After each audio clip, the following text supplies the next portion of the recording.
Hello, everybody. Welcome to Planet FPL, the world where everything revolves around Fantasy Premier League. My name's Suj. And my name is James. Yes, James, we are in the middle of 3 FPL deadlines in 8 days. The second one is coming thick and fast. We have all of game week 13, unlucky for some. Unlucky for us, just about. Basically. Yeah, everybody else who's a content creator might have done a bit better. Straight into game week 14 tomorrow, being Tuesday. Then we've got game week 15 at the weekend. Thick and fast, it's coming. Yeah. How was your game week?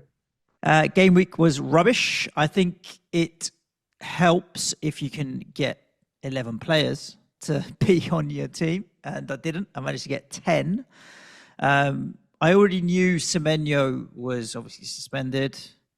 There was risk in Greaves, but he can't seem to get back in the Ipswich team at the moment, even though he is fit. Can't even get on the bench because Kieran McKenna doesn't want centre-backs on the bench, apparently. Interestingly. Then, obviously, Josko Gvardiol didn't play, and neither did Dominic Solanke. So I ended up, that was a surprise. Obviously, Solanke was an illness. Frustratingly, I only ended up with 10 players, James, 62 points. Started badly, carried on badly. I could have captained Pedro, and I didn't. Like you, I thought, I'll stick with Mo Salah. The closer it got to the Friday deadline, I was like, give me a reason to want to move the armband from Salah to Pedro. Decided not to. But I did buy Pedro, obviously, earlier in the week for Strand Larsen. And I said on the differential show, watch Strand Larsen pop off. You'd sold him the week before. And guess what happened? He popped off. 2 weeks in a row, James. I sold Pedro Porro, bought Lewis Hall. Porro, 14-pointer. Lewis Hall, nothing. A week after, sold Strand Larsen, bought Pedro Porro, Strand Larsen with how many points? 11-pointer, and Pedro with nothing. So, not great. Just Mo Salah captain, Cole Palmer and Gabriel were my only returnees. Ultimately this week, I think the difference is, for most people, was only one extra returnee. But those extra returnees, whether it was Saka obviously going big, whether it was Chris Wood, or like the odd ones with Evan Nielsen or another clean sheet, it was one or two returnees. But a lot of these returnees were big returnees, like double-digit returnees that made the difference into the 70s and 80s. My safety score was 72, so I'm 10 points behind that. Clinging on inside the top million as it stands at the moment, clinging on. Kind of also with these tight deadlines, I made my moves on Friday night. So I kind of had 2 deadlines in one day. Do you know what I mean? I've already done my game week 14 moves. So there isn't kind of 3 deadlines in 8 days for me. I had 2 in one day, and then that was that. So what was the 14 moves you've done? I have already sold Dominic Solanke. Should have fucking gone a week early. And I've already sold Bryan Mbeumo. And I bought Bukayo Saka and Mateus Cunha. Both went up on Friday night, followed by Mbeumo going down on the Saturday, meant I wouldn't have been able to afford it had I waited till Sunday. So I was fine with that, made the moves. Saka's in, Cunha's in, and slowly and surely teams looking better. But I say better. I mean, there's still some room for improvement, but it's more defensively now. I've got the midfield holy trinity of Palmer, Salah, Saka in now. I've still got one of the Wish J forwards in Watkins, and he is the most expensive of those forwards. So happy with that. Cunha, Pedro to go alongside him is fine. Semenyo, Rodgers is my other attacker. So I feel between that front 8, I don't feel like I've got too many problems there. I am still sitting on double Man City defence, though, James, Enrico Lewis and Gvardiol. I'm going to play both for this midweek. And then Greaves, Hall. I mean, Hall's not keeping a clean sheet, is he? And that isn't great. So, I need to now fix up my defence. But the front 5 for the next few looks okay. This is dull, isn't it? Because I haven't made any moves yet for this week, but I might be doing the exact moves tonight that you did on Friday night. So Solanke and well, not in terms of sales, but in terms of actual purchases. Okay. So Mbeumo to Saka, yes, is a certainty. I need to find a little bit of money To do that, one obvious option is Alexander Isak picked up a problem at the weekend. Shove that to Cunha. Another option is I'm tempted to make that Watkins. Then I need to find even more money, which would probably be Pedro Porro to Levi Colwell for a -8. Another option is just go what perhaps the original plan might have been. Garnacho's had his good fixtures. He's not in the team at the moment. Bless you, Suj, for the benefit of those on YouTube. And just go Semenyo, because I imagine Bournemouth are probably going to beat my team on Thursday night. He's obviously back from suspension. So I haven't decided yet. Just to be fair, your B team. Pretty much. A- team at the moment. Yeah. Half. Yeah, A- team, let's say, rather than B team, I think would probably be fair at the moment. Not the best week for me either. Similar to yourself, 65 points. Yes, sold João Pedro for Strand Larson. No regrets on the decision. Sold Larson for Pedro. Oh, yeah, sorry. Wish I'd sold João Pedro for Strand Larson and wish I could just reverse it now. Sold Strand Larson for João Pedro. No regrets on the decision. Returns for me, Saka captain, Palmer, Gabriel's 9-pointer. And I guess the little bit extra for me over you is Nicolas Jackson, 6-pointer. Correct. So 65 points for me. That's a drop down to 96k, clinging on to top 100k. It's the moment comes in a season where you think I can't win this anymore, and right now that this feels that weak. However, I think we are very much moving towards a template. That midfield three feels like if it's not already in everybody's team, it is going to be by this week. It obviously won't be everybody's team. So I know there's people with Haaland who I think quite rightly are sitting there now going, well, I'm just going to keep backing him. And I understand that. But everybody who's not on Haaland is now headed towards that midfield three. And I know people don't like Wish J, which I think is now Wish JC because of Cunha's so close to Solanke in price now. He's probably worth putting in that category. But I think this midfield trio, I've got a name from Suj, the Embassy Superkings. Now, I'm not condoning smoking here, kids, but M for Mo, B for Bukayo, and C for Cole. The Embassy Superkings, that they just can't be avoided. Saka's got to go in. For me right now, it would almost be, if it had to be a -8, just get on with it now. So everybody's heading towards those three, aren't they? That hasn't got Haaland. Yep. Yeah. I mean, look, Clates has gone off this week. Clayton should be 91 points, Clates, this week. He's got them three. Why? And Mitoma. Because he's got those three. And Mitoma did well. Look, Rashford's suddenly popped his head up as well as a decent alternative at a great price. There's a lot of good players going off right now. I've seen a lot of swings in terms of people that are now saying, look, 2 or 3 weeks ago, they were at 2 million. Now they're in the top 1 million or top 500k. Seen some drop-offs the other way. I was like 300k. Now I'm 900k. There's still quite a lot of fluctuation and swinging within a couple of game weeks happening. Yeah, I do see this kind of template forming. I would love to be able to try and find a way of breaking out of it, but I'm not really sure where to go. My big thing is the last 2 transfers that I've made, Porro to Hall and Larson to Pedro, I would say were forced transfers. They weren't transfers that I needed to make.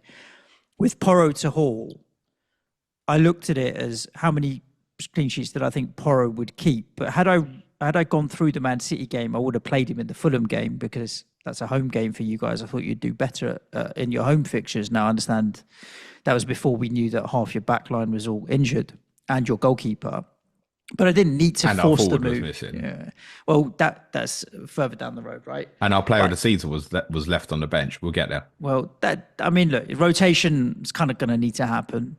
So Lewis Hall, I didn't need to buy, really. I didn't need to force it. And also Strand Larson, when I look at it, I'd bought him for that set of fixtures. So why did I then jump ship early? There was still good fixtures. I'll tell you why. Because you and I landed in a similar position here, where we landed with Larson because we couldn't get to Cunha. Despite the returns at the weekend, we know that we want Cunha more than Larson, right? So it's like, hang on, I've got the second best Wolves attacking asset. I spoke about this in terms of people looking to buy Mitoma this week. It's like, yeah, that's fine. But I kind of want you to have João Pedro with it if you're going down that route. Because, well, yes, sure, the returns have been there for Mitoma and Larson this weekend. but they have players within their teams who are better assets. And in the Brighton case, particularly, João Pedro is obviously a lot cheaper than Caro Mitoma. With the Wolves one, a lot of the debate before the fixture swung from is Cunha worth the extra on Larson. So Larson got the returns this week. I think generally we'd all agree and say, yeah, Cunha was worth paying the extra, right? So we've let Larson go. We're not now thinking, oh, I want to put Larson back in, are we? We're thinking, I want to head towards Cunha. Well, I've already headed towards Cunha. You've already done it, right? So, no regrets. No, I mean we just keep moving. I think I just need to think about fixing up my defense. Though I'm playing double Man City defense on, and they might both play. Wednesday. It might be that neither of them play, but I wouldn't stress too much about the back line. It's way more important at the moment that you get the attacking players that you want, and armband the right player as well. Because most people are missing the defensive ones. I mean, ultimately, the end between the Embassy three in midfield. Like you could have captained anyone. You've had a good return. Sure, the Saka captainers have won completely this week, but 14, 14, 18. I mean, Monster. You wouldn't even be that shocked if those three players did it again, like any week coming up. You look at the fixtures that those three players have got as well. So you saying about, fighting the template, like, I don't know where to break from it right now. Now it's heading to like a surge of what this is, and the time to break against that isn't now. It will come again in January. It's not now to fight against those three players, in my opinion. Yep, agreed. Captaincy for this coming week. For me, don't know. For me, there's only one answer. You're going Cole Palmer. 100%. Southampton have got no team, mate. No, I know. We'll get there. They've lost like half their team and Flynn Downs is out. He's their holding midfield player, whatever. They've got how many suspensions? 2, 3? Well, technically 4, because even Ogochukwu can't play either because he's ineligible because obviously he's on loan from Chelsea. Yeah, I think Southampton are too depleted for this Chelsea team. Cole Palmer for me. Yeah, it's just I think that's the right choice. I agree with you, and I think that's what I'm likely to do. And I think the Chelsea guys will say to you, I think he's going to play. I have a small concern about it, but I would say my concern about it, when I say concern, I should clarify in terms of not playing or getting taken off at half time if they're winning comfortably or something. That's the concern. That concern is less than it was pre this game week, I think. Okay. So I think yes, probably Palmer for me as well, but it's not like Mo can't go off at Newcastle. I mean, they've been shocking over the last week, and actually, correct. I think Saka owns United as well. Yeah, and none of the three of them are the best option, by the way. Because the best captaincy this week is Erling Haaland. That'll be the advice again. We don't own him anymore. I think with Amorim shown that he's tactically quite shrewd in the way that even when he was managing Sporting and got them got them to beat Man City, he try and come up with a plan for Arsenal at the Emirates. Now that plan is going to be useless when they get punched in the face, but that's what turns me off Saka. Newcastle away, yes, they have been shocking. Even I'd say night game, St James's Park atmosphere, but then West Ham, we just went and beat them in a night game at St James's Park. So, and Crystal Palace out XG'd them, I think, didn't they? They had more chances and more big chances at the weekend. Newcastle basically didn't have a shot in the game, and no 0.04 or some stupid crap XG. But then I look at Southampton depleted with no players, and I think Chelsea could absolutely run riot. And Chelsea will rotate some of the players in and around him as well, maybe to get a bit of freshness in there because they've got enough attacking talent. So, yeah, it's a difficult one, and you can make a case for any of them.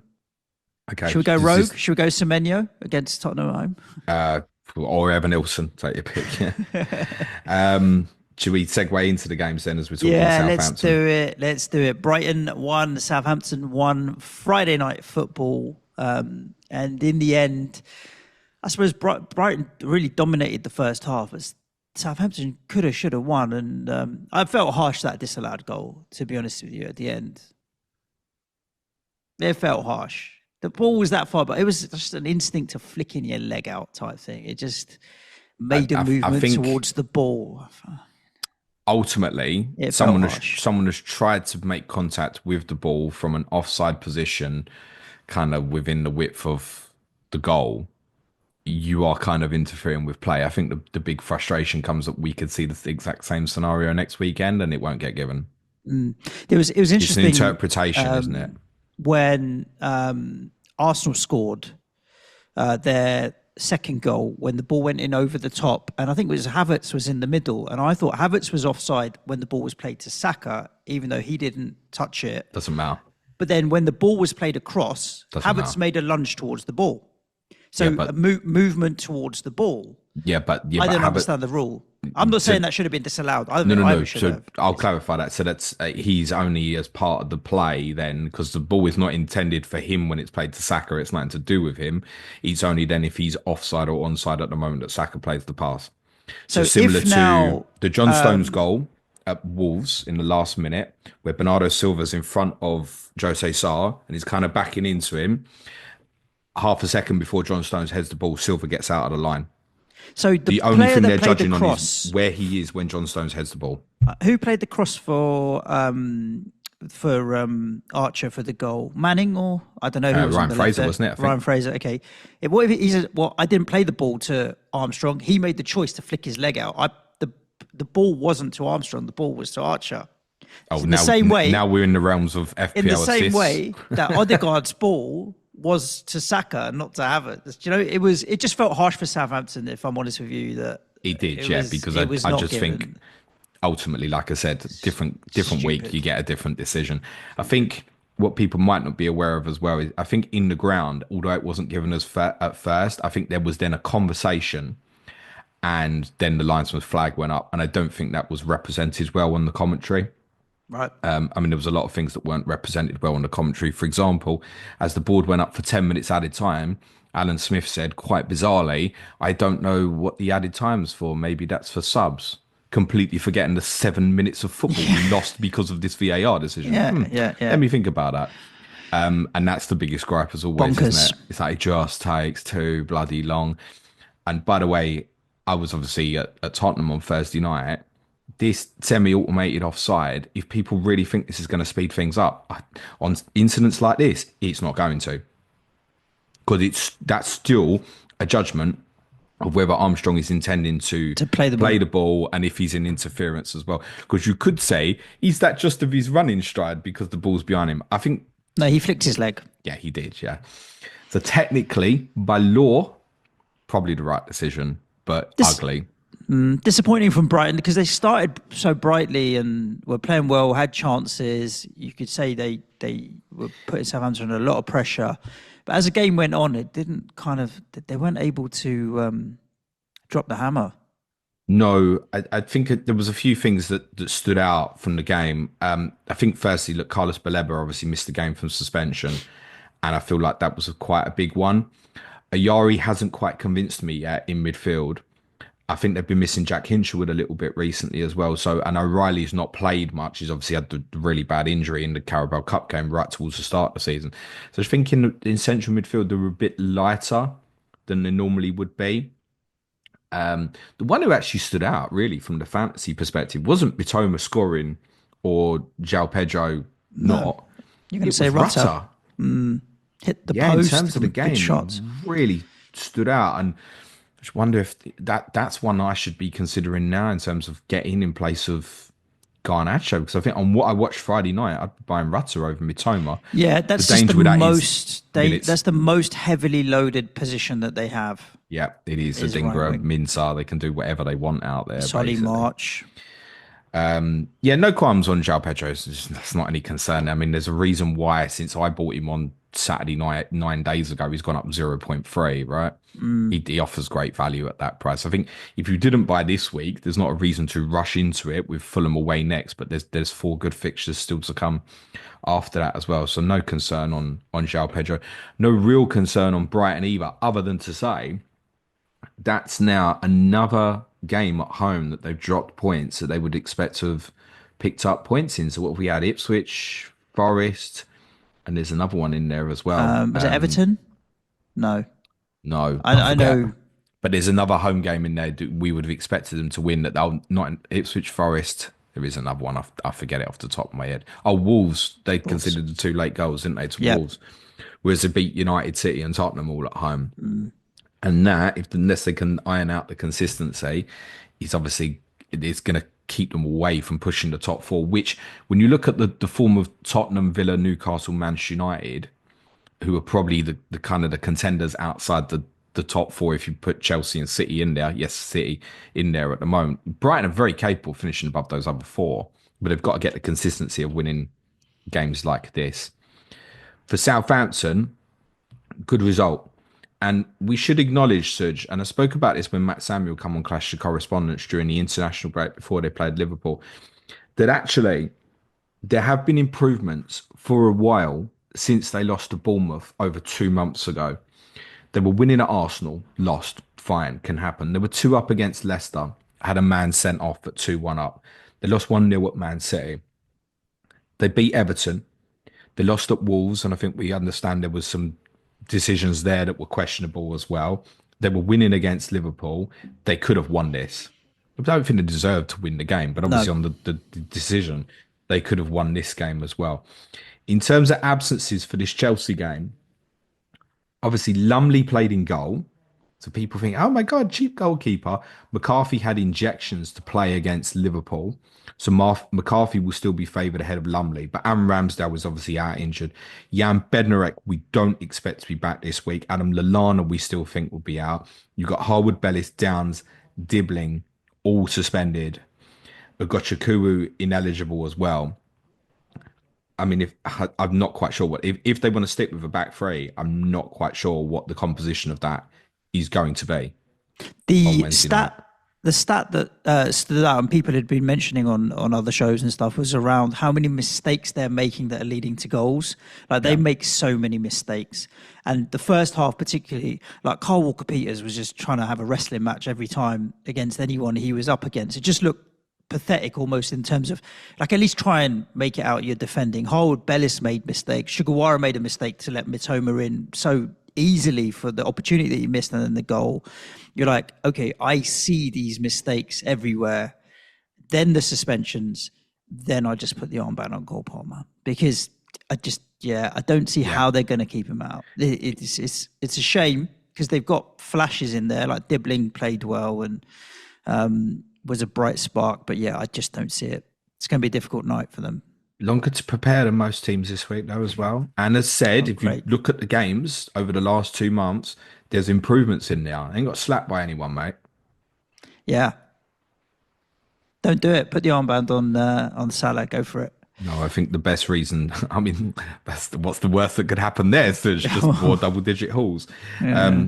It probably won't go wrong wherever you go this week. Put it this way. Here's a little bit of doubt for me is Salah and Saka definitely start this week. Palmer is not 100%. And Okay. that's where it's at. But I think I'm going to go Cole Palmer for captaincy as well. I think with Chelsea as well, they're obviously well structured at the moment. Anyone who watched the game, which I didn't yesterday, but I've seen bits of it, they're really organised in terms of their press. You can imagine they're going to pinch it high off Southampton and cause damage. And you know Palmer just makes the right decisions at the key moments. Yep. Let's talk about the Saturday games. Brentford 4, Leicester 1 to kick off. Thank you, Mark Flecken, just letting in the one goal unnecessarily, but 4 at the other end for Brentford. Kevin Sade, surprise hero. And there was no returns in a 4-goal game for our friend Mbeumo. That was The his lack of parting gift. the lack of assist is correct, by the way. That's not the intended target on, I think it was Brentford's second goal. I have a Yeah, there was no little bit assist of, on that at all. I have a little bit of, yeah, I mean, Sade wasn't the destination of intended pass, so it's fine. People can rage about it if they want. I have a little bit of sympathy for Leicester in the sense that the third goal came about when Okoli had got injured and was off the pitch and they were a man short, and then that's game over. The change to a back three, Leicester, I don't think we should necessarily read anything into that because obviously Ruud van Nistelrooy will take charge for the first time tomorrow. Didn't take charge of the team at the weekend. They played Connor Cody. I think that's the first time he started this season, came into the team, and Luke Thomas as well at left wing back. Strange selections. But I don't know if we should read anything into that. So I just think we judge Leicester from tomorrow and just put this in the bin. For Brentford, the headlines here are Sade's returns. It's come at a really intriguing time because obviously Igor Thiago, who essentially was bought as the Ivan Toney replacement, is now available, and the fixtures get much tougher. So I would like to say that Tom Med, yes, you were right about Kevin Sade, but we had to wait 13 weeks for it, and now no one's going there. On Vissa, I've seen a few people saying, well, he's doing so well and he's really consistent, and I don't want to sell. And I completely understand that. All I'd say is, particularly with him, have a look back at his returns. A lot of them are in home games, and a lot of them are in home games against teams like this that you would expect them to do very well against. Now, next up at home is Newcastle, and they might well beat them as well. But their three home games after that are against Arsenal, Liverpool, and Manchester City. It's Villa away this week, and Villa are obviously in a bad moment. I think if people want to hold on to Vissa or Bumo at the moment, that is okay. But I think it needs game to game analysis at the moment. My recommendation would be sell where appropriate. I get for Bumo owners, I think one of the deliberations at the moment is if you sell, one of the big questions is, well, where do I go? Now, you and I have kind of fought to go up, right? You've gone from Bumo to Saka, and essentially that's what I'm going to do as well. So the upgrade feels really obvious from that perspective. Players at the same value, though, who we want to go into are people like Jared Bowen, Brennan Johnson, Marcus Rashford. Marcus Rashford. I mean, you're not doing that now when they're playing Arsenal next. None of No. that feels particularly appropriate. I mean, Mohamed Kudus, another one. But then Kudus is kind of a top of evaluation that then drops down into like your Semenyo players and stuff like that. So it does almost feel like the best play if you're selling them Bumo, assuming you can't get up to one of the midfield free trio, does feel like it's dropping down. And therefore I can get some of the argument in terms of holding on. It might be perception as well in terms of what you think of Villa and Newcastle over the next two as well. But reality is, we all knew that this was the cut-off point from Bryan Mbeumo. He's had one shot and 0.09 XG over the last four fixtures, which have also been largely good fixtures. I think that one shot was at Fulham, by the way, which was probably the toughest one they've had. For me, that's a sell. And I think the big difference as well is if you'd have said to people about Bumo in sort of the first 6, 7, 8 weeks, I think you'd have said talisman. That is not talisman now. No. So that's a change. So I get it. If people bought, like, say, I did at 7.0, you're going, well, there isn't maybe an alternative 7.0 I can find that's better at this moment. I understand that, but it's a definitive sell for me. And I would feel the same about Vissa at this moment as well. The fixtures give you the opportunity now to do this. They're well placed. They've scored a lot of goals so far this season. I imagine that's going to begin to calm down now. Agreed. Crystal Palace 1, Newcastle 1. We did allude to some of this game earlier in that Newcastle managed to score with an XG of 0.04 with one shot.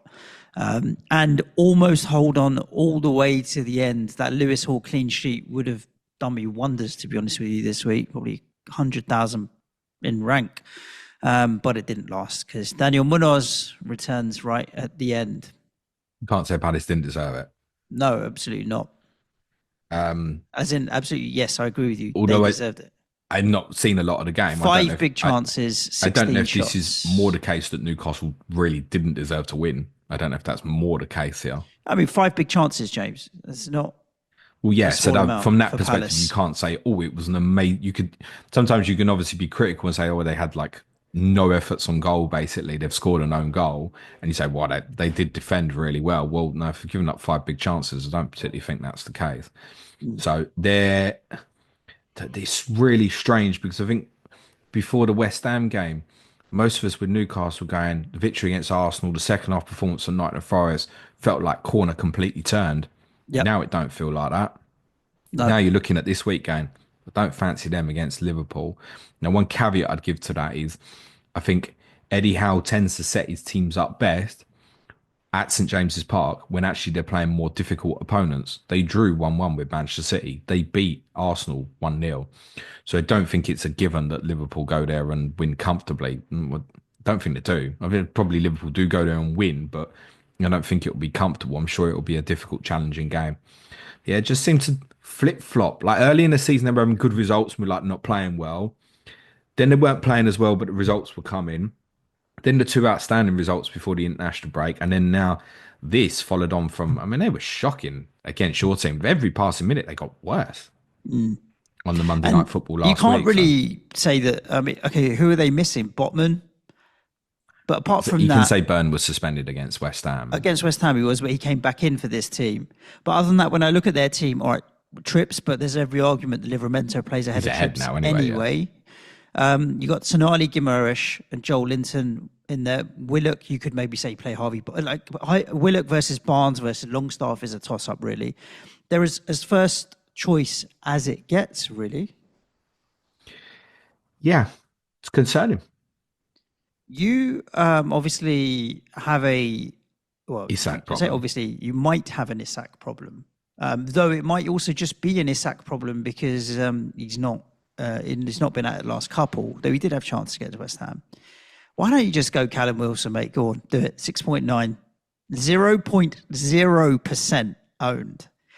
I don't think I've seen that in FPL. It's 0.0% owned in FPL. Yeah, I mean, I wouldn't be doing that. And obviously, when Isak got injured at the weekend, they brought Harvey Barnes on because Wilson is not ready to be starting games. And I would he came on suggest at 75 minutes. if Isak is ruled out for this week, which is obviously a possibility, and we're not going to get the information today, we might get it tomorrow, but then that might be too late for me in terms of what I want to do. In terms of, I know Saka's almost definitely going to go up in price tonight. Callum Wilson won't start. Yeah, Against I agree Liverpool. with you. It won't. It won't. He'll play Gordon through the middle, and I don't. It doesn't feel like with Anthony Gordon that's like, oh, Gordon, no OP through the middle. Like we have had this already this season. That they feel at this moment completely avoidable. The three fixtures, 15 to 17, are good, right? Brentford away, although that's not good for say Lewis Hall. Then Leicester at home, Ipswich away. I imagine they'll probably do quite well over those three fixtures, but it does feel like if you haven't invested now, say, I know plenty were still saying about Isak, you're not investing now, are you? Clearly not. You can have a look at those three fixtures, but I think you're looking to chain it on quite quickly afterwards. You can maybe take in, I mean, it's Villa United, Tottenham are the three afterwards. So again, those fixtures maybe for an Isak aren't too bad. Then there's another good run from Gameweek 21. My intention with Isak, when I put him in pre-playing you, really was for him to go in pretty much for the next couple of months and just stick with it with a knowledge that there's every chance at some point he'll pick up an injury problem.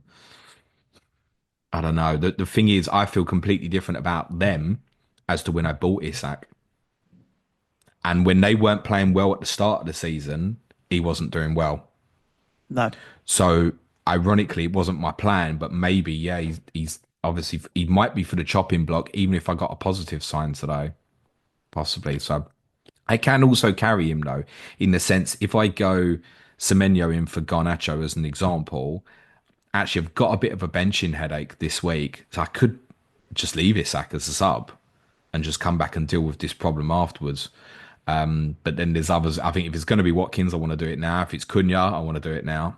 That's part of the problem where I'm at. So yeah, I think Hall owners is a keep because the next few could be used afterwards. But you're not looking at investment, no. And it doesn't feel right for Palace yet. Obviously, Ipswich away Fixtures off that are horrible. is a big game this week. Then the fixtures are rough. City at home, Brighton away, Arsenal at home before going to Bournemouth in game week 18. Then they have a good run from sort of game week 19 onwards where we'll have a look again. For those who are intent on holding Mbeumo for this Christmas period up to say maybe the Nottingham Forest fixture roundabouts game week 17, I think the temptation is Eze will appear again. But just remember, he's only just come back this week. There's no reason to invest in Crystal Palace at this moment. Nottingham Forest 1, Ipswich 0. Chris Wood keeps plugging away. It's interesting because if you look at his last four, West Ham, Newcastle, Arsenal, Ipswich, Newcastle and Arsenal were the trickier fixtures. He didn't return, but either side of that, he did. So it's kind of one of those where, yeah, he might not return in the difficult games, but he's always returning in the easier games. Sits in the same camp as Visser. A lot of people struggling to sell him because he just keeps plugging away. And what do you buy that's better at that value necessarily right now? and a clean sheet for those who've got Aina, or Aina's got really high ownership. He picked up bonus again. 14% for a Forest defender is really high. Yeah, Once someone I've got once once Sells has people got have decent ownership. once people have got Wood, I don't want to get rid of it. Boom, boom. Why I'm Ilwick. I think it's a sell personally, but excuse me. As opposed to say what we said about Bumo, like Chris Wood is a definition of a talisman here at the moment.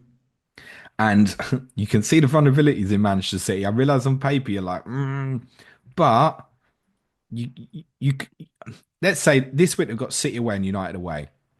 I could see them losing those games 2 0 3-1, and 3-1. 2-1 or something like that.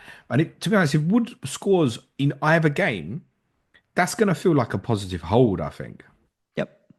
And of course, there may be people, particularly this week, in a position of saying, well, I can bench him this week. And if you are in that luxury position, then it becomes a little bit easier to say, well, once I've got rid of City, okay, the fixtures look tough, but United, Villa, Brentford, Tottenham as the next four, they all have vulnerabilities, clearly. I wouldn't say they're terrible for Wood. Then you look further ahead, Everton, Wolves, okay, then there's Liverpool, Southampton, Bournemouth. So I think it depends where you're at. If you view Chris Wood as that's a talisman, I want to keep that definitively, keep it. My personal opinion would be there's players to go and attack. And I would be of the position of thinking a little bit like with Bumo. Thank you very much. You've done really well for me. Now I'm going to go and attack someone else. That would be my view. On the defensive guys, like your Aina and stuff, particularly if you've got value held in these sort of players, you want to hold them. Because I think pound for pound, Forest, in terms of the prices of their players, are one of the best defensive teams that you could invest in because there's a little bit of trust in them that they have a fixture like this and they can win 1-0. There aren't many other teams who feel like that at the moment. Forest feel like a team who will win games 1-0, 2-0 when they win these games, unless they're playing West Ham. So if you want to hold your Ainas longer term, fine. You are, despite all the issues that City have, you probably are going to want to bench it this week. I get that. It probably depends on your strength for your squad, might be definitive to how you feel about Forest players at this moment. Yep. Same for Ipswich. They're just fixtures, I mean, yeah, just don't look good coming up. You've got Palace is a really important game, but Bournemouth, we'll talk about in a second, they're on it. Wolves have been improving. The Newcastle, Arsenal, Chelsea, Fulham thereafter. Like that game tomorrow night at Portman Road is massive. Huge. Ipswich against Palace, really big game. Yep. Because Ipswich do have Palace at home, Bournemouth at home, and then Wolves away, Newcastle at home. Over the next four, they're going to feel like they really want to do something because as well, once they hit the end of that four, Arsenal away, Chelsea at home, Fulham away, Brighton at home, Man City at home, Liverpool away. Ouch. There's such a big cut of games for Ipswich. Ironically, if you are looking to chain off Wood, go in Delat for a couple. If you're then looking to hold for something else. But I guess Chris Wood owners would have been thinking about going João Pedro last week, weren't they? Yeah. And if they didn't, I think we'll think, well, that was a touch.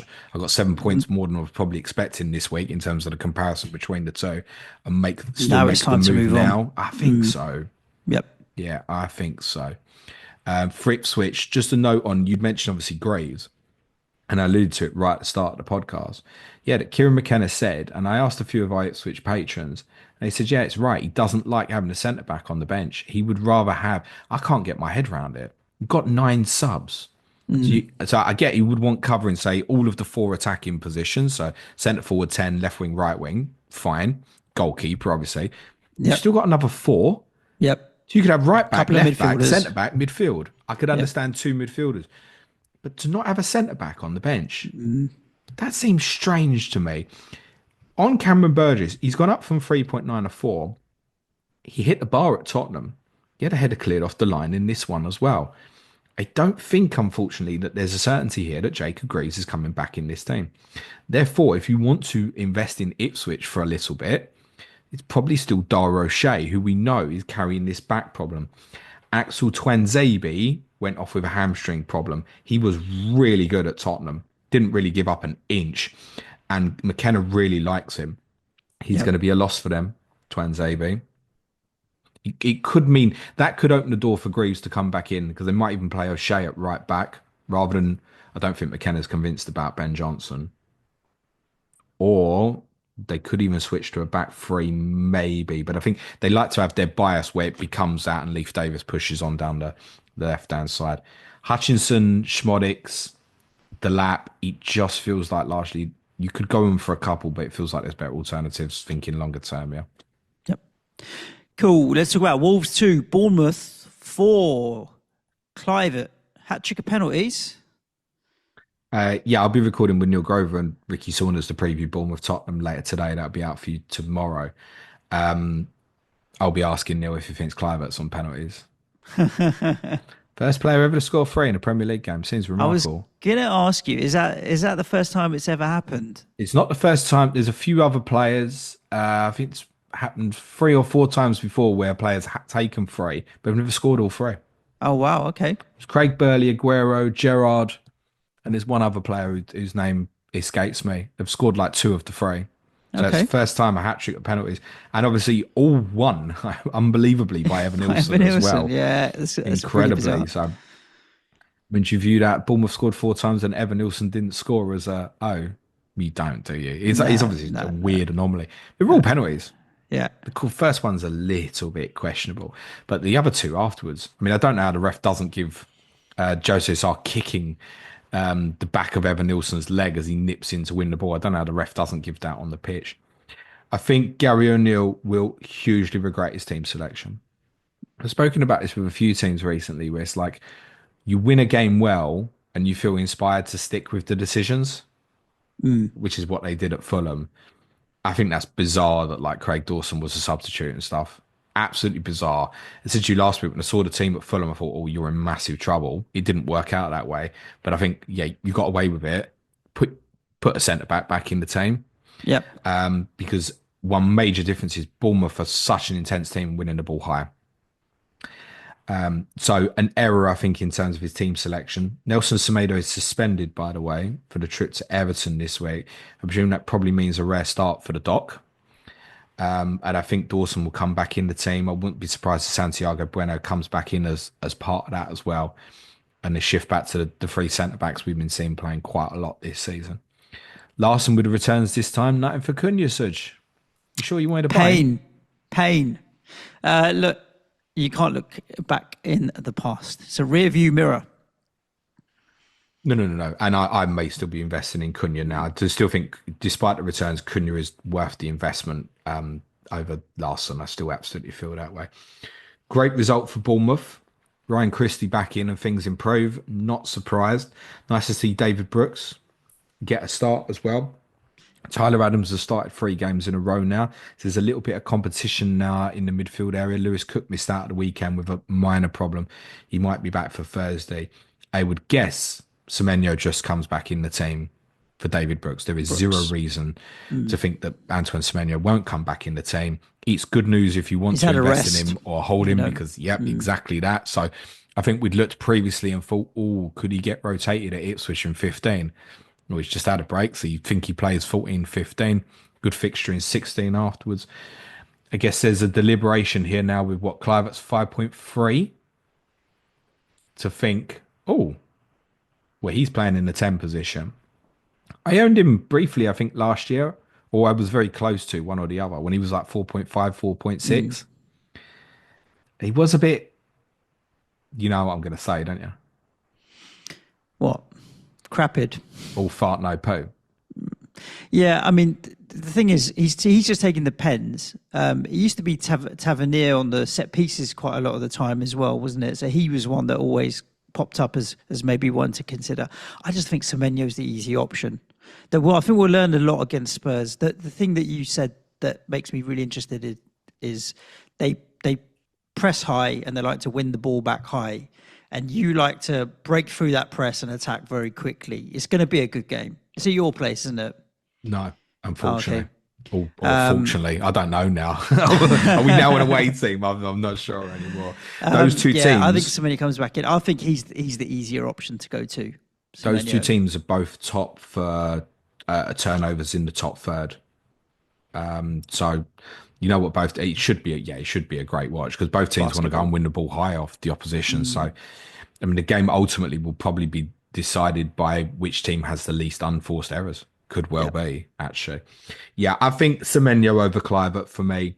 But people will now look at that and go, well, hang on a minute, Kluivert's got 10 more points and he's 0.4 cheaper. Have we just seen an anomaly here at the weekend? Is that all this is? Yeah, I would say so. Kirke's looking not a bad pickup at 4.4 as well, James. I mean, they've got very much hit and miss fixtures, but I think Kirke's at 4.4.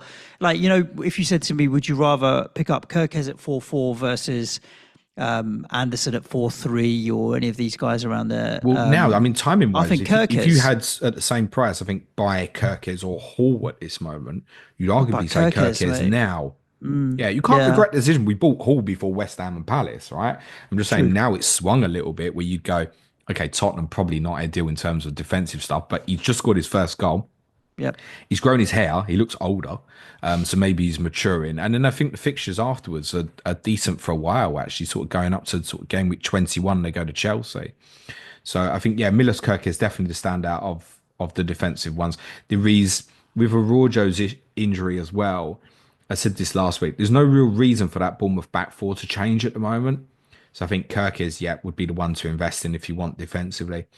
And I think for those who are selling Chris Wood and maybe already have João Pedro, and that's a possibility, I think Evan Nilsson should be on radar for you. Yep. The fixtures are good. Tottenham at home is a good fixture, right, for an attacking player. West Ham 2, Arsenal 5, James. What a bonkers first half that was. Just bonkers. And then all fart, no poo second half. So that's, you might have seen my tweet over the weekend, right? It's the fourth time there's been 7 goals in the first half of a Premier League game. Now, across those 4 games, there's only been 1 goal scored in the second half. Second half, that's insane. Yeah, because you know what the message is in the half time, isn't it? Stop that, stop that. Keep it tight. But I don't even think Lopetegui was allowed in the... If you're not allowed on the touchline, I'm assuming you're not allowed to go into the dressing room at half time either. Oh, you can give the message across, can't you? Yeah, of course. But there's a difference between... He's on the phone and he said... So disappointing for West Ham. And this is also another one where I think it was like, oh, we were much better at Newcastle. This worked. Same team again. And you might have wanted to tighten up that central midfield area quite a bit. Yeah, Alvarez in or something like that. Did a lot of man-to-man stuff off the ball. And when you go man-to-man off the ball, one team's normally going to have more superior players. And you know that's them. So that's fine. Part of your reason is to stop them playing, right? You've got to match it for intensity as well, don't mate? And I don't think you did. And I think once the first goal went in, it becomes like a mental thing. So you scored that goal from the set piece at Newcastle. There was an inspiration for the team then of something to fight for. Whereas this time you conceded a similar goal at a similar point of the game, and then it was head down.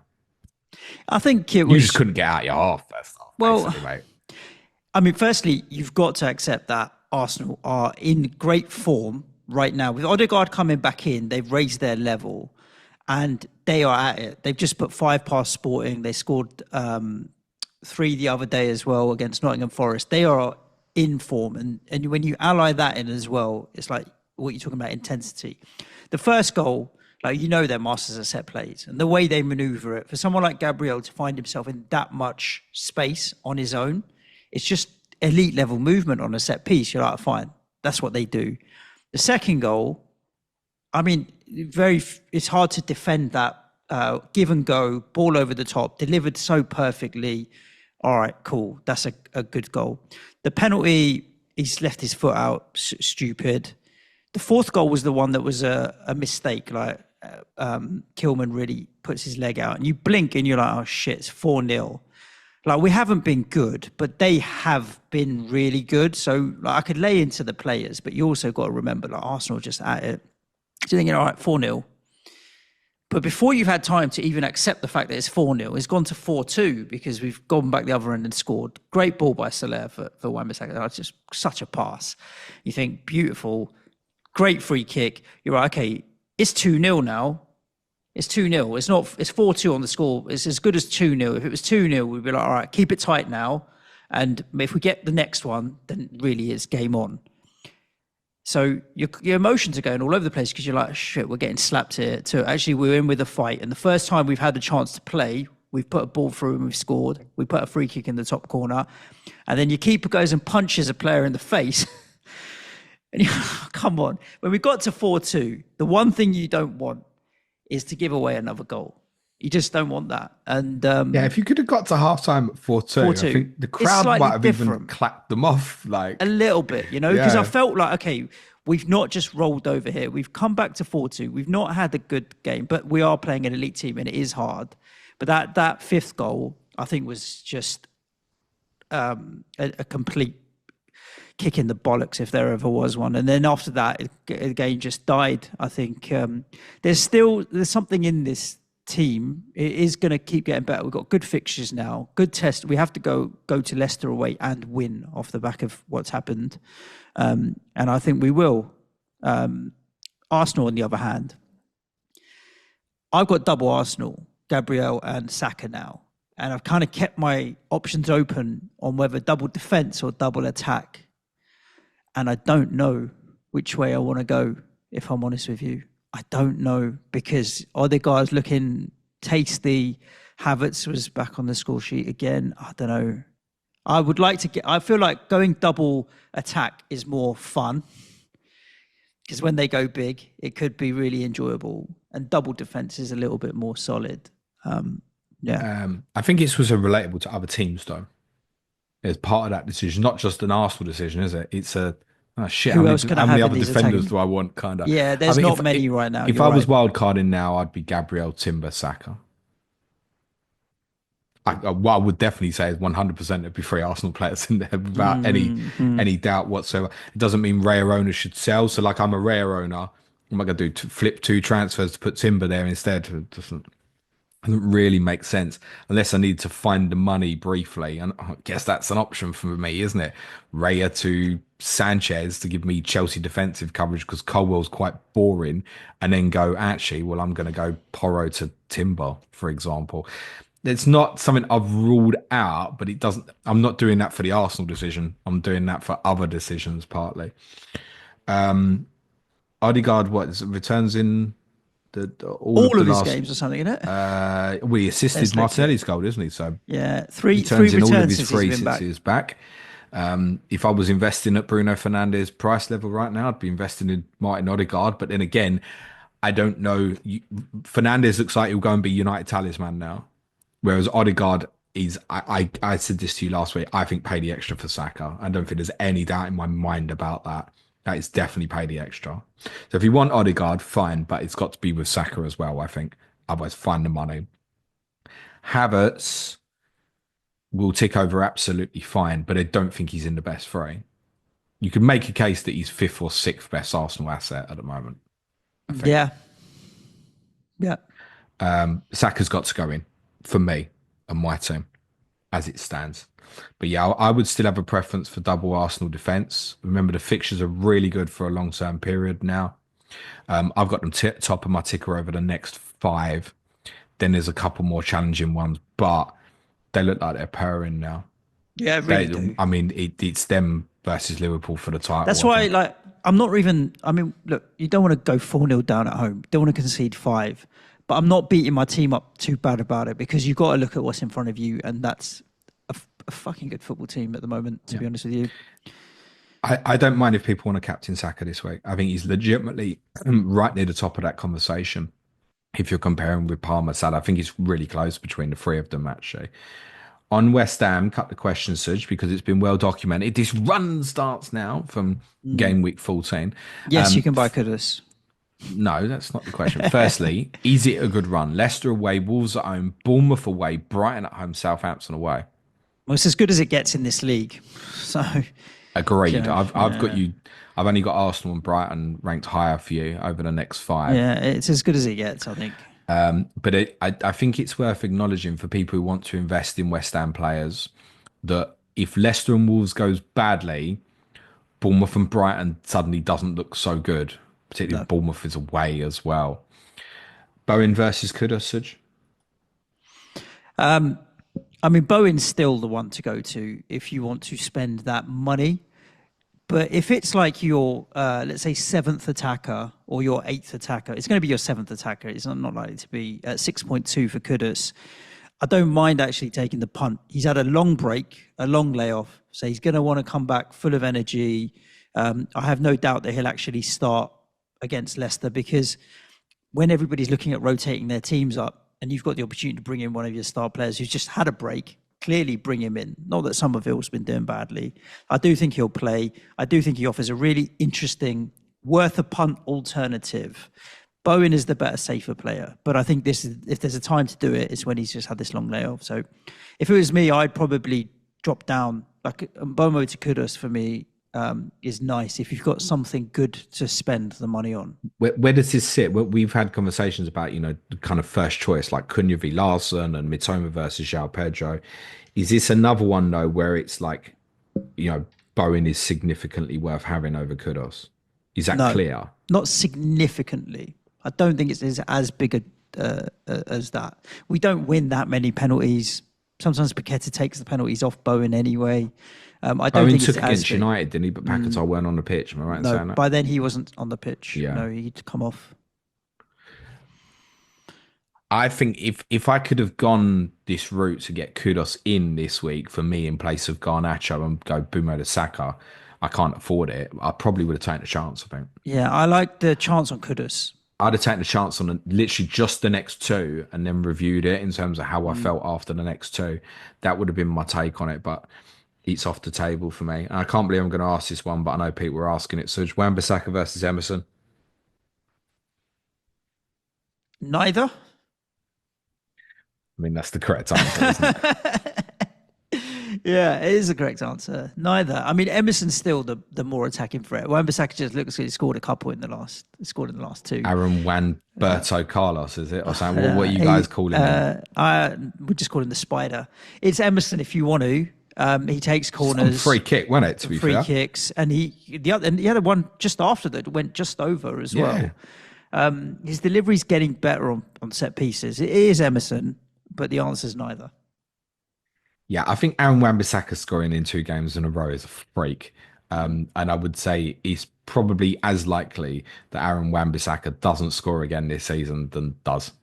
Correct. Yes, it's good movement in behind, but as you said, a magnificent pass from Carlos What Soler. a pass. Yeah. Yeah, if you were investing in those two, and I get it, if you're looking for a player at that sort of value over the next 4 or 5 that you can play, they might not be the worst call. I would prefer Emerson. Got free kicks 100%. Outside the box. He's on some corners. He's 0.1 cheaper. Yeah, that would be the one. But I think you're right, Suj. I think it's just a no generally. Bowen or Kudus are exactly what people would ask on them. Are they worth a punt? Well, if you go there, that's what they are at the moment. It's a punt, I think. And tomorrow night's game obviously is more difficult than it looks. Yep. Manager bounce, mate. Of course. Chelsea 3, Aston Villa 0 on Sunday. James, a straightforward routine home win for Chelsea. There's quite a few on Sanchez as goalkeeper now and a few with defensive bits, which is ticking along nicely. I have had one eye on Sanchez as potentially one to pick up. The conspiracy theorists, Nicolas Jackson's going to get himself his yellow. That didn't happen.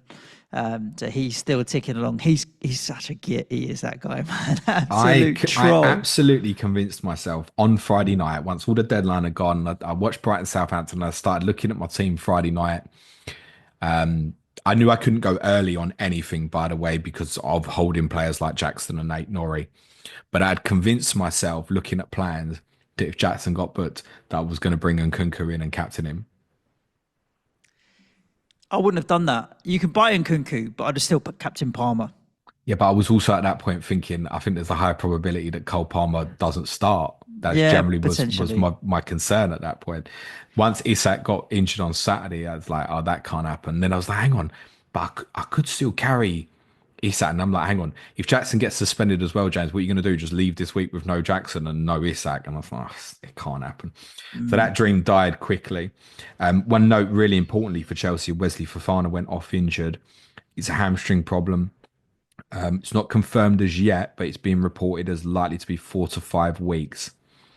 So it feels at the moment like Badia Shiel, who I thought played quite well at Leicester, has possibly got the favouritism to come in.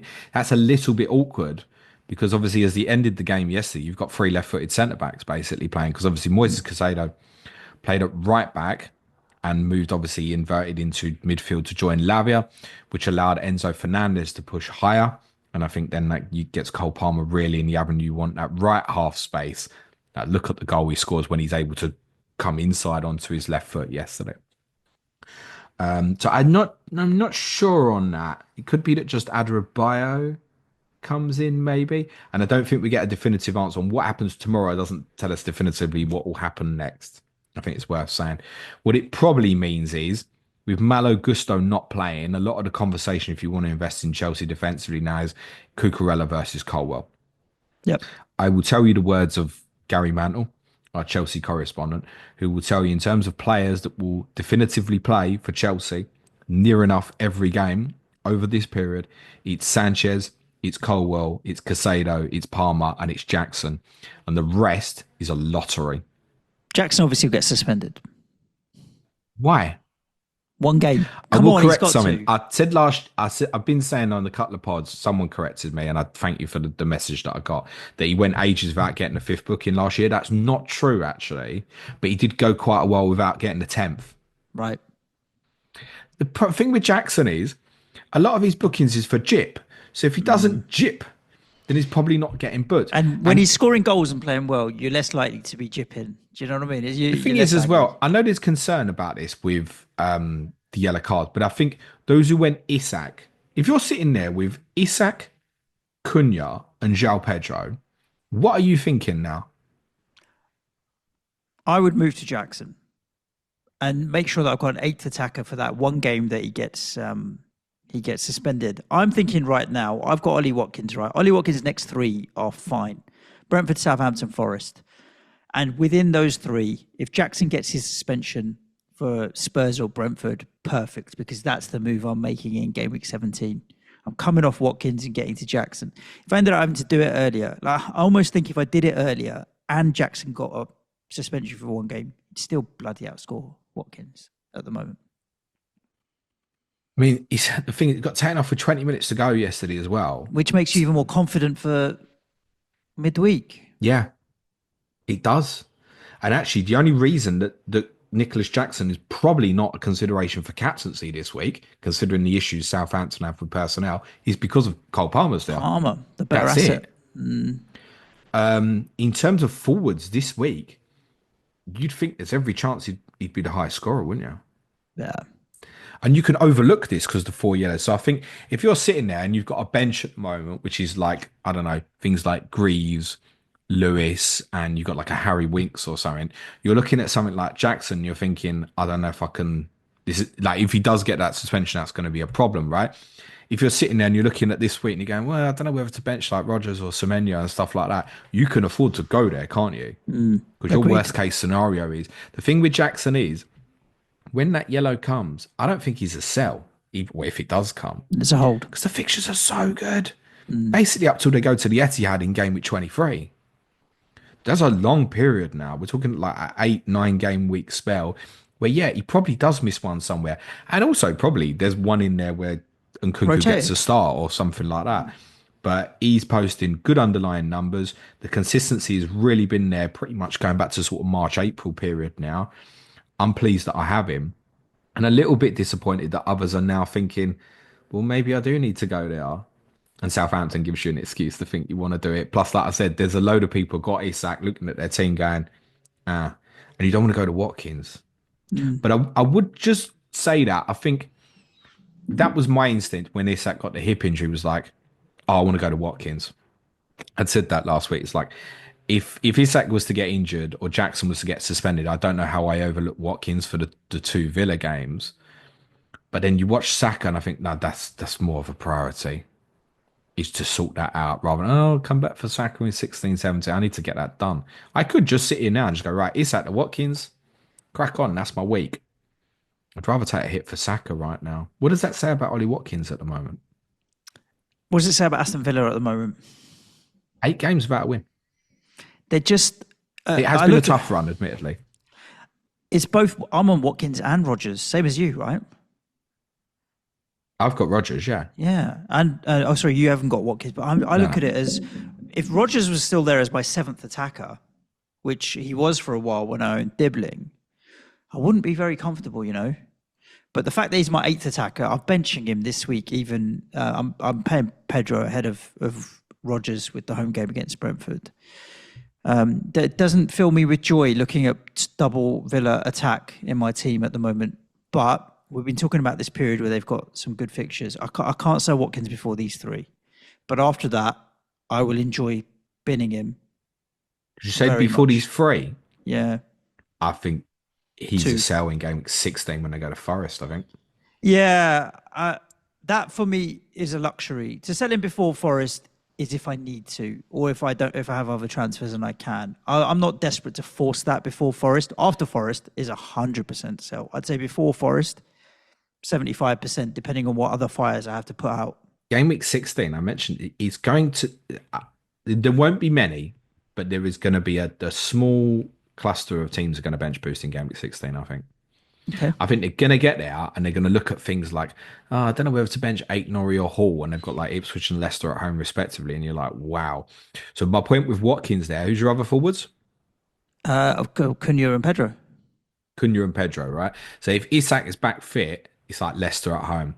Havertz has got Everton at home. João Pedro, if you don't have, has got Palace at home. Cunha, if you don't have, has got Ipswich at home. Jackson has got Brentford at home. So, like, if you're on Ollie Watkins, there must be a temptation there somewhere. To go. So for you, it would be Jackson. I'm going to guess maybe. Most likely. And if he gets a suspension before then, 1,000% it's going to be Jackson.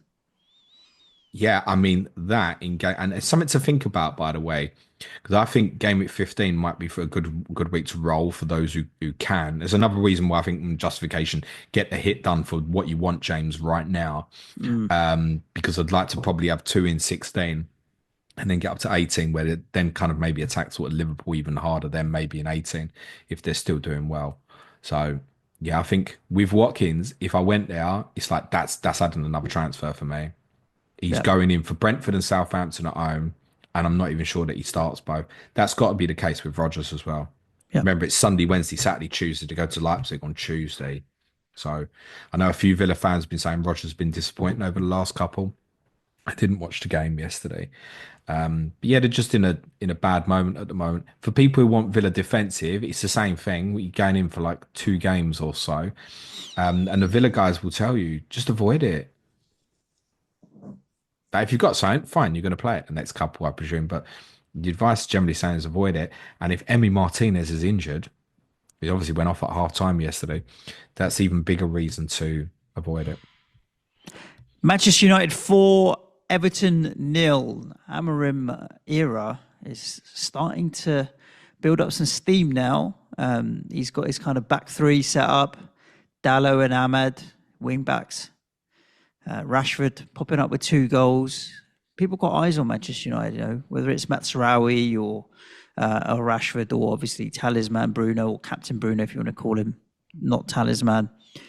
Some interest there. And even Onana, I think, James, is one where if I don't want to stretch to Raya because I want another Arsenal asset, I think Onana's not another bad pickup. Interesting stuff around Manchester United. Anything with Onana is up to like 5.2 now, isn't he? Is he? I think so, yeah. I hadn't even looked at his price because I just assumed that people weren't picking him up. He's the highest scoring goalkeeper, isn't he? He must be. He is. He was a couple of weeks ago, and they've just picked up clean sheet here again, so he must be. I don't know if I want to pay 5.2 for it, though. Yeah, not when you pick up when it's going to be like defenders 0.2 more for, say, anytime soon to go and get Alisson. If that's what you wanted to do. And I realise that's kind of blocking a Liverpool spot, maybe. I think a lot of us have just got Matsarawi at 4.7 is a lot cheaper, or go with Dalot or whatever, I think, I would say that, though, in terms of the defensive ones, Onana would be the best one, but that just feels a little pricey now. Matsarawi, I don't know how we can know if that lasts. Yeah. It's easy to forget about Lenny Yoro.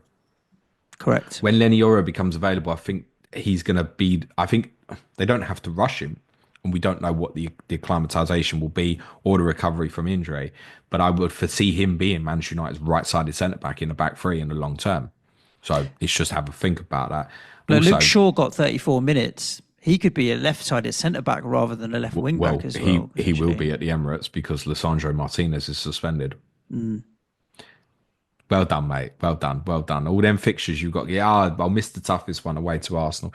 And Kobe Mino also will be suspended. And I'd suggest that's possibly a bigger blow than Martinez missing for this specific fixture because United, with a midfield two, I think will get manipulated all over the place at the Emirates. I think, in all seriousness, I think they might get beat quite badly. Um, it'll be good. It'll be a good chance for Amorim to learn what his squad's made of, or not. And very importantly, listen to what Ruben Amorim says with his own mouth. He has told you openly he's going to change the team a lot. People who are looking now and going, hey, yeah, I've just watched Bruno Fernandes go off against Everton at home and Leicester at home. Ah, it's Arsenal away next. Let's go. Go, Bruno. Like, if you've got Bruno Fernandes, cool. I'd be sitting there thinking about whatever Manchester United I've got, I'd be thinking about selling it at this moment rather than investing in it, except for one obvious potential caveat, and that's Amad Diallo. Because if you want Amad Diallo as your eighth attacker moving forward, Rotatable. I At don't that have price, it's a joke. Yeah. I don't have a problem with that. And what you would have to say is, of this opening little period, you'd have to say he's impressed as much as anybody. And the fact he's playing wing back so far, caveat the opponents they've played, hasn't restricted him from getting into very advanced positions. He can obviously potentially play as a 10 as well. So if people want to go, right, it's not impossible. I go Diallo today. But if I go Diallo today, I'm putting him in as part of Saka and he's sitting on the bench this week. So I would have no interest in investing in anything else United at this moment until I've seen more over this next period where it's like, right, it's Arsenal away now, it's City away in a couple. After we've got that out the way, we can have a look again. But I look further ahead. They go to Liverpool in 20. Now, I think it's largely in terms of their good assets. It's not saying anyone has to definitively sell, but they're a complete overlook for me at the moment. No Yep. interest at all. I have no interest. On Wednesday, I have no idea who's going to play nine, who's going to play 10. Other than I know Fernandes will be one of them. He moved more to the left half space in this particular fixture. That might change again. If people want to hold Bruno, that's fine. The rest of it is no interest. Who's going to Arsenal? What am I buying for this week, mate? I agree this week. I just think longer term, I do like the look of potentially Rashford as a good asset to pick up. I just want to make sure that he's first choice and going to get the minutes. And just on Rashford, like obviously the last international break, he was getting a lot of shit for being in New York and wearing his bling and whatever else. And he's come back and he scored 3 goals in 2 games. So, people need to just shut up sometimes. So go to New York again, mate. Yeah, maybe he needs to. But yeah, I just think people jump on people's cases. The guy wants to do all right. I think Rashford, I would like to own Marcus Rashford in a few weeks when he's singing, because I think it'd be a real good pickup at that price. And could maybe do what Mbeumo did earlier in the season at that 7 million mark. It's worth saying, Everton played all right in the opening quarter, then fell apart after the first goal, basically. But yeah, they had a few moments potentially to unnerve United early on. Beto played up front over Calvert-Lewin. I'm sure Calvert-Lewin will probably come back in against Wolves, but surely you've sold by now, haven't you, everyone? No one's still there, are they?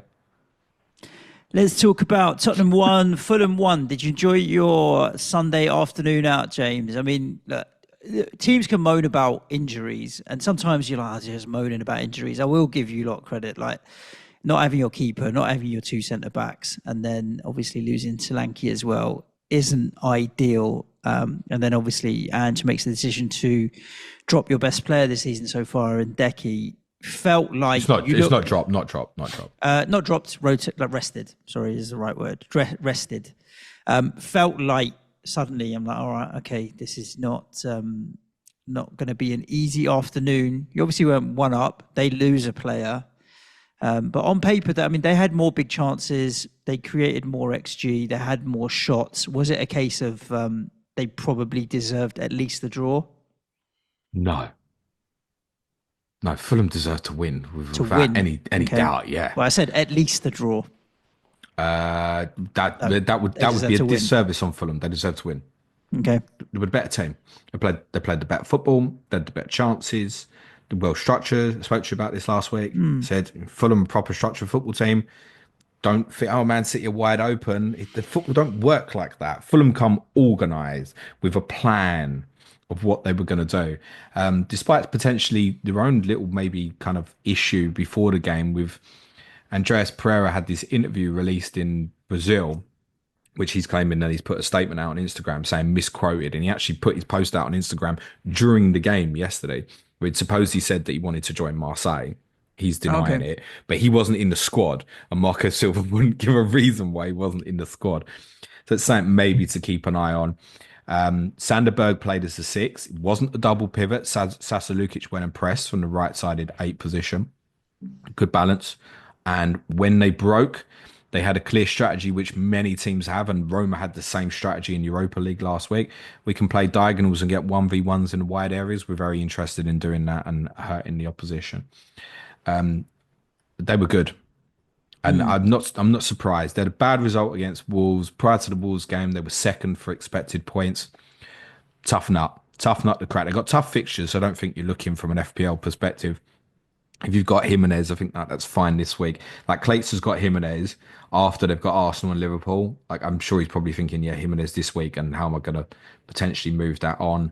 Smith Rowe owners might be thinking similar. Just give the caveat that once you get on the other side of it, they've got Southampton at home 17. Is obviously a good individual fixture, and they've got Yeah. a good run from game week 19 as well. So if you do sell, just remember there's a longer term. So Jimenez falls into that similar category to Wood, where you might think if I want to hold that long term, but I think the difference there is a threat to Jimenez. I thought Muniz wasn't on the pitch long, but he was a nuisance when he came on actually yesterday. He's a player I like. He's caught my eye a few times when I've seen him live. So I Mm. think there's enough threat there to think, no, I would bin Jimenez maybe after this week. I heard, I think Gianni said it in the last three games. Jimenez has had a higher XG combined than Cunha, but Cunha scored Okay. three goals, and Jimenez has scored nothing.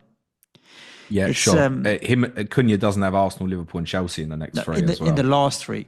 No, I'm no, just I saying, that, understand. like if you own Jimenez, there's a bit of, I wouldn't call it bad luck, but circumstance with it. I think I wouldn't say Jimenez falls into must sell because like fixtures fine. I say the And fixtures cheap. fixtures okay this week at home to Brighton. Then I would be looking to move that on. You probably got the confliction of something Arsenal defensive going into the next game week. Yeah, I'd be looking to go probably at the weekend.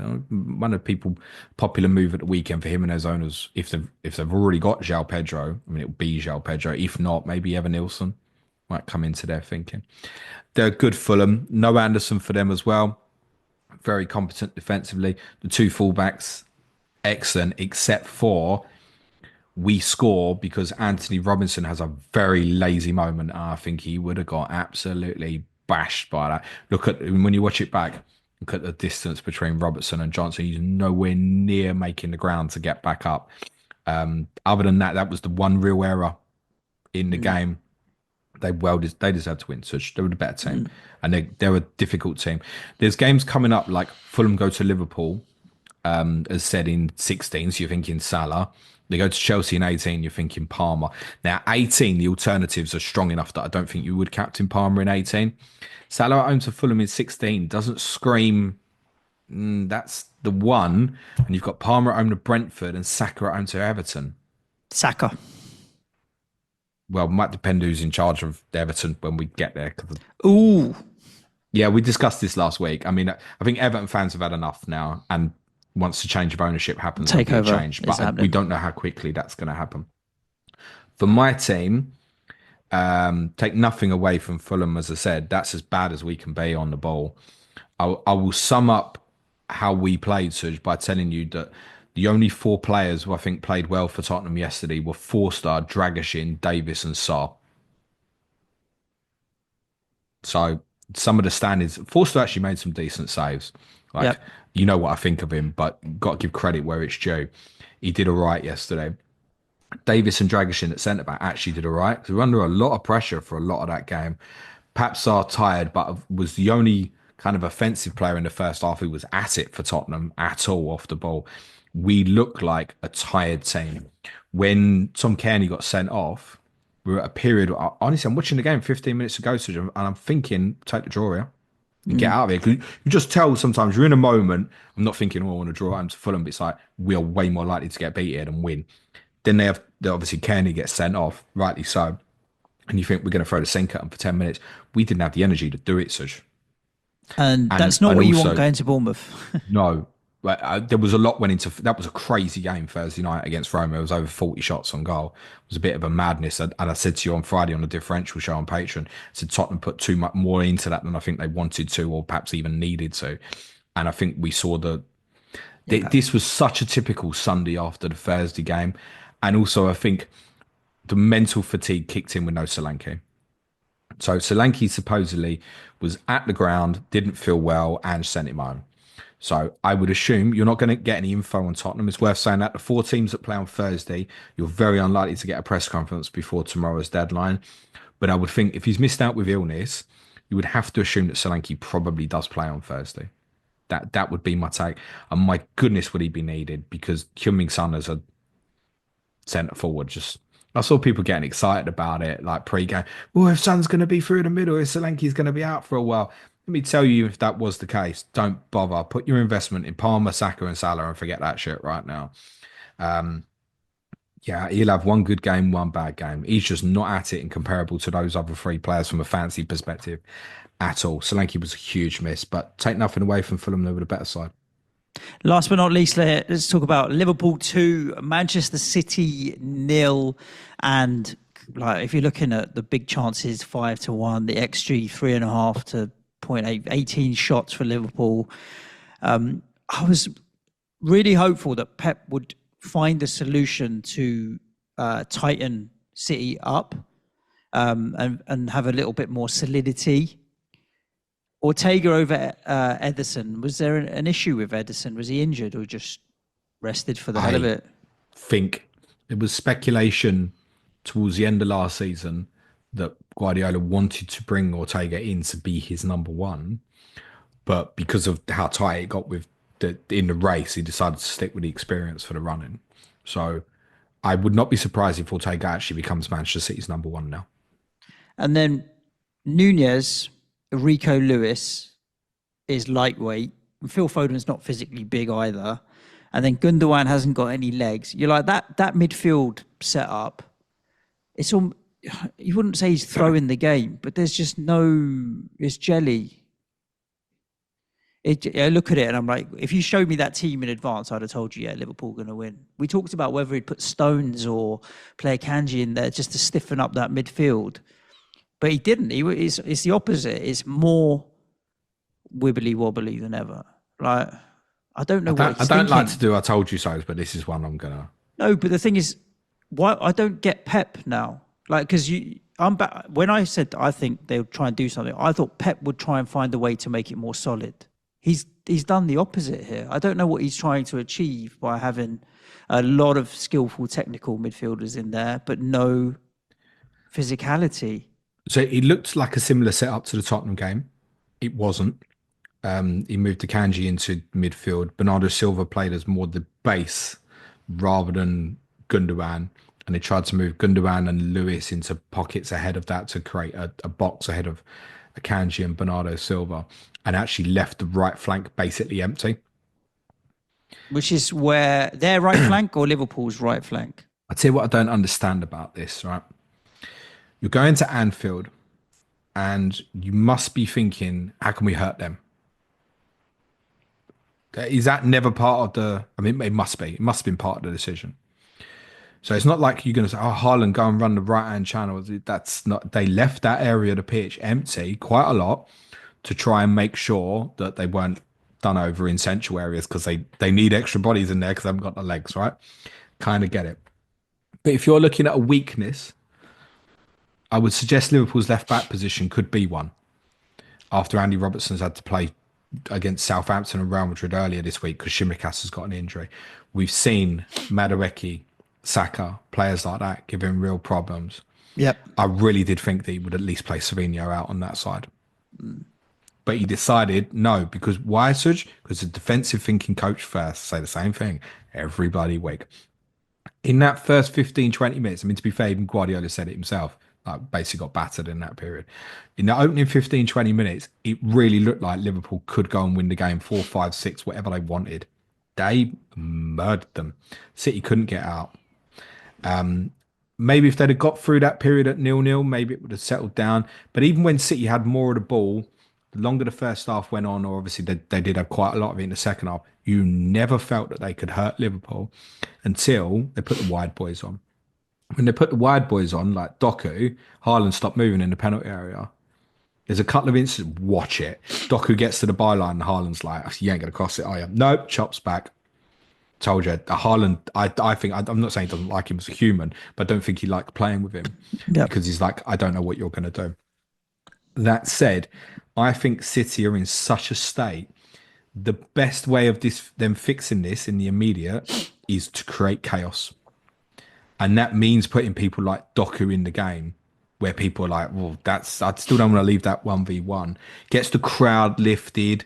I Yep. think that's what City need to do. City need to create chaos. He spoke a little bit about playing Grealish as a left-sided eight after the Moving game in more yesterday, centrally or which something. is something we thought he would want to do when he signed Jack Grealish, because he thinks Grealish can give him give him control. Are you just have you just ruled out Kevin De Bruyne now? Yeah. They're a mess. There's no way. There's no different way to paint this. I'm not going to tell you anything I didn't sit here and tell you this time last week. Learned nothing new other than they're under-equipped to deal with any team that can play through lines. Now, the games they've got this week, Forest and Palace, I think are two suitable games, and I wouldn't be surprised if they go and win them both. If I had Erling Haaland, I'd be thinking, what am I doing with my life right now? Because you probably haven't got Saka, Palmer, and Salah to go with it, or your team looks crippled with enablers to enable that to happen. If I had Haaland this week, I'd still be captaining him, I think. Yep. The six fingers thing after the game, or even before it had finished, Yeah. he's obviously signifying his six Six titles. titles. Are Yeah. you sure it's not just signifying how many losses they've had since they last won a game? No, clearly not. I don't have an issue with that. If you're getting shit from the He's crowd, just trying to take the give it pressure off back. his team, isn't he? He knows what that Yeah. is. Just don't worry about it. Look, the gap See, is big. did now, you see though. Haaland after the game though? No. It looked to me like because Haaland, Guardiola did it again in front of the City fans. To be fair, the majority of the City fans stayed and clapped the team at the end. And I was obviously at the Etihad, and those who stayed to the end was kind of defiant at the end that it didn't boo them off. They were defiant about Guardiola and their team and what they did. And I get that. There's like it's in a bad moment. This is what we'd achieved. Let's celebrate that. It's a self-defense mechanism. But it did look to me like Haaland said something to Guardiola as if like, don't do that. He's not all right at the moment No. at all. I would not be investing in anything City at this point. But for the Haaland owners, I mean, what do you do? I just think it's captaining. I need to just shut up because I'm about to play double City defence. Yeah, but you're there. You wouldn't go and buy other than players now, would No you? I don't way. think. No way. No way. But I look at it and I'm like, would I rather just risk Rico Lewis versus Lewis Hall, who's got Liverpool? Yeah, I think so. He wants stability in his team first and foremost at the moment. I think they need to create chaos. It's probably the best thing to do here because individual quality they've still got more than the majority of teams. But he will go for more stability. I wouldn't be surprised if Vardio has a period out the team here. That might not have been just a one-off yesterday. And he believes Lewis gives him stability, so Lewis might get more. Suj. I think the best thing to do for you is just play them both, and See what happens. but you need to think about it massively what you're doing there with them. For Liverpool, excellent, really good. I think they're 65% on now to win the title, but they keep going at this rate. 65% chance of winning the title now. Yeah, that would sound about right. I think it's only the Kevin Keegan Newcastle team who's had this sort of lead at this stage and not won the title. Liverpool have one phenomenal opponent in the rearview mirror, though, in Arsenal, who have got the majority of their away games out of the way. And Chelsea, I don't think should be discounted because their fixture run basically up to the end of March is super outstanding as well. So if Chelsea were to win at Southampton Wednesday, which most of us think we will do, and then win at Tottenham at the weekend, they're in it. They're absolutely in it if that's the scenario as well. And I think, generally we'll be looking at Manchester City probably finishing fourth this season. Wow. They're not better than Chelsea or Arsenal. Forget Liverpool. Forget it. Not better than them. Salah could have had more. I saw a lot of people, hey, lucky, another penalty last night. As he missed the one-on-one. He normally puts that away with his eyes closed. Brilliant assist, obviously, for the first goal. They've got a nice blend at the moment where they still feel like they've got the energy of Klopp's team, but they feel a little bit more structured and solid. The two centre-backs were outstanding. I know there was a lot of attention on Van Dijk, but I thought, considering Konate's been playing so well for them, Joe Gomez was outstanding as well for Liverpool. Just kind of faultless. You almost didn't even notice that he'd gone in there rather than Konate. Yep. So I think that was an outstanding performance from him. Trent, interestingly, it was the sort of game, and I think the first one for a while that made you think, yeah, I want that bastard back in my fantasy team. And it is close enough now where he's 6.9 and what, Van Dijk's 6.4. I mean, you want to pay for Trent under that circumstance, don't you? Yes, and it's only one clean sheet difference between the two, and you still do have the upside of Trent from an attacking returns point of view. But I think it's interesting when you think more about Liverpool, because I think now that the City game's gone, and it's not a rush to go and buy, because despite what we said about Newcastle, it's obviously still a tough game this week. But I think the fixtures then get better, and you start thinking, I want 3 of them. And I've begun to think about it, because I think, when am I ever going Diaz, Gakpo, or I mean Jota? They're all risky players for the Christmas period, aren't they? Yep. With Nunez as well. So it's like, they'll all return in bits. So it's like, if you can stomach 60 minutes average per game, they will return. But you're never going to go 3 of them, are you? You're never going to go Salah, Nunez, and Diaz. You're not. No. So you probably do want one of them defensively. Gomez, you could go for, but you know it's a short term, right? Because Konate's probably a month away now. That's a good enough set of fixtures, but it is ultimately a transfer waiting to happen. Robertson is just a no-go, as far as I'm concerned, because Tsimikas will eat into his minutes more than enough, I think, as we get into this period.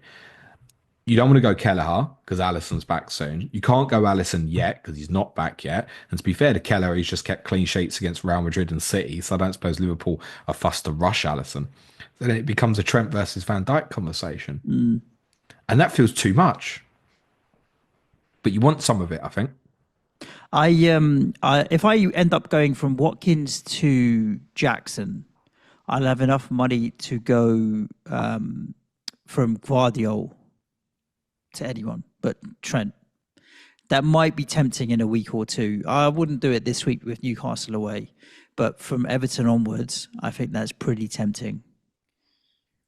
If I went something like Saka and Dibbling as my buys this week, and go like Porro to Trent at the weekend. I like that. Let's just have a quick cheeky look at Trent's But it means ownership. keeping hold of Isak and ignoring Cunha and Watkins. And 19% on Trent for his ownership. And a large chunk of that will be dead ownership as well, you'd think, with Trent. Yeah, I think there's 2 points in terms of investment here for Liverpool defence. I think it's either 15, which I have said is probably a good week to roll. But you do look at Everton at the moment, I think, Jesus Christ. Or 18, or then come back in 18.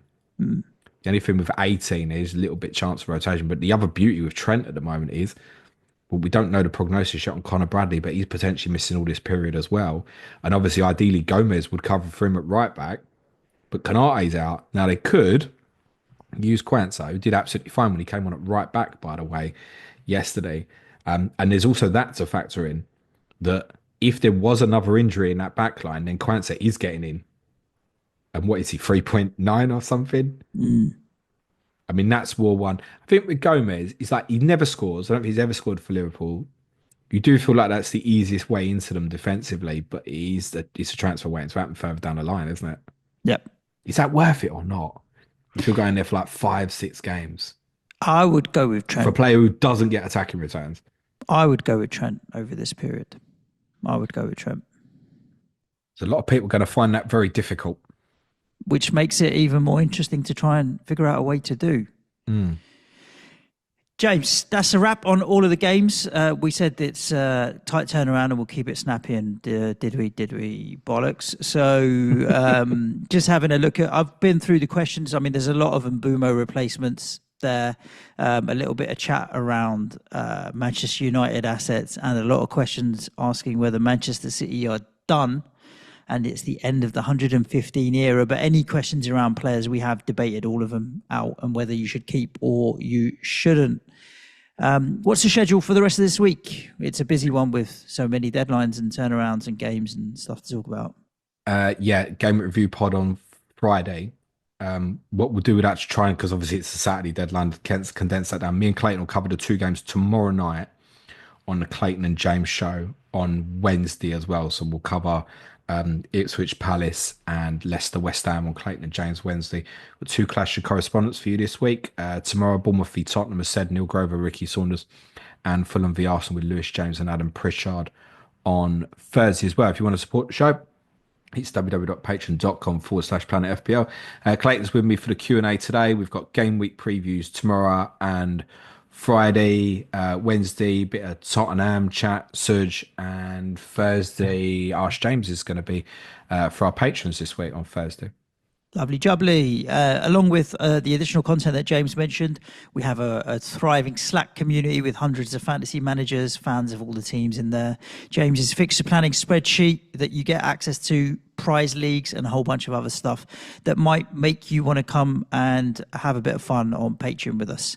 Head over to patreon.com/Planet FPL. If not, then obviously just join us for all of the free content that we put out, which means staying subscribed and hitting the notification bell wherever it's on YouTube or wherever you are getting the podcast. Quick turnaround. I'm sure you've got plenty of other content to listen to. So I hope you enjoyed the show. Stay safe. Look after yourselves. Ciao for now. Thanks, everyone. Be nice to each other and play it your way. Cue music, please. Man child.